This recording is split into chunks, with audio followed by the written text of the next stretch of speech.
안녕하세요. 누리행정사TV입니다. 오늘은 공직사회의 기강과 직결되는 매우 중요한 주제, 바로 공무원 음주운전 징계 기준의 2025년 대폭 강화된 내용에 대해 심층적으로 다뤄보겠습니다. 특히 주목할 부분은 음주운전 은닉 또는 방조 행위까지 징계 대상에 포함시킨 신설 규정입니다.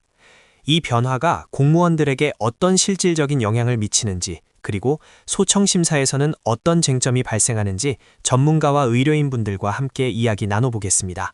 안녕하십니까. 공무원 사회에서 음주운전은 여전히 끊이지 않는 문제로 지적되고 있습니다. 이번에 기준이 강화되었다는 소식을 듣고 과연 얼마나 실효성이 있을지 궁금했습니다. 행정사님, 이번 개정의 핵심 배경은 무엇이었나요? 가장 큰 배경은 국민적 눈높이에 맞추고 공직사회의 청렴 의무를 강화하려는 노력입니다. 기존에는 단순 음주운전에만 초점이 맞춰졌다면 이제는 비위를 감싸거나 숨기려는 조직적 비위를 뿌리 뽑겠다는 의지가 반영된 겁니다. 저는 이번에 강화된 징계 기준을 접하고 상당히 놀랐습니다. 특히 음주운전 자체를 한 것이 아닌 단순히 옆에서 도운 행위까지 징계받는다는 것이 어떤 경우를 말하는지 구체적으로 알고 싶습니다. 방조의 범위가 어디까지인가요? 매우 중요한 질문입니다.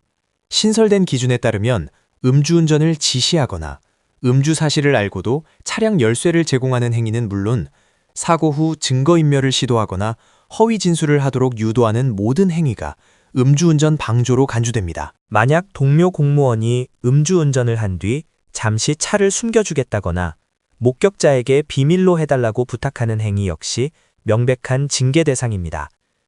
이는 중징계, 정직 이상까지도 가능하도록 기준이 마련되었습니다. 그렇다면 방조 행위를 한 공무원은 주 운전자와 동일한 수준의 징계를 받게 되는 건가요? 예를 들어 주 운전자가 혈중 알코올 농도 0.08% 이상으로 해임 처분을 받았다면요? 일반적으로 주 운전자보다는 징계 수위가 낮게 책정됩니다만 사안의 중대성에 따라 달라집니다. 방조 행위는 통상 비위의 정도가 약하고 경과실인 경우는 감봉, 비위의 정도가 심하고 중과실인 경우는 정직 이상까지도 가능합니다. 중요한 것은 방조 행위가 얼마나 적극적이었는지, 그리고 직무 관련성이 있었는지를 따집니다.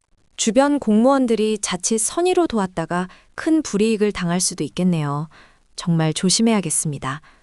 만약 이러한 징계를 받게 되었을 때 소청심사를 통해 징계를 감경받을 수 있는 핵심적인 쟁점은 무엇이 있을까요? 네, 소청심사의 핵심은 정상 참작 사유와 비위의 고의성을 입증하는 데 있습니다. 단순 음주운전의 경우 운전거리가 매우 짧았거나 사고 발생 위험이 낮았음, 진지한 반성 및 재발 방지 노력 등이 중요합니다. 하지만 은닉 방조의 경우에는 비위 사실에 대한 인지 정도, 즉 고의가 아닌 단순한 실수가 개입되었는지, 은닉이나 방조 행위가 징계권자의 징계권 행사에 실제로 어느 정도의 방해를 미쳤는지 등을 집중적으로 다투어야 합니다. 만약 제가 직장 상사의 지시에 의해 마지못해 은닉에 가담했다면 이런 부분은 소청심사에서 충분히 고려될 수 있는 변수가 될까요? 물론입니다. 직장 상사의 부당한 지시에 대한 수동적 가담 여부는 중요한 감경 사유가 됩니다. 이때는 강압적인 지시의 증거, 그리고 본인이 적극적으로 비위를 주도하지 않았다는 점을 객관적으로 입증하는 것이 소청심사의 핵심 전략이 됩니다. 결국 공무원으로서 품위 유지 의무를 저버린 행위라면 사소한 방조 행위라도 엄격한 기준을 적용받는다는 점을 명심해야겠습니다. 소청심사 준비는 전문가의 조언이 필수적이겠네요. 맞습니다. 2025년 강화된 징계 기준은 공직사회에 매우 강력한 경고를 던지고 있습니다. 음주운전 본인뿐만 아니라 이를 돕는 행위까지도 공직자로서의 신뢰를 훼손하는 중대한 비위로 보고 있습니다. 이로 인해 징계를 앞두고 계신 분들은 자신의 비위 정도와 소청심사 쟁점을 명확히 분석하여 대응해야 합니다.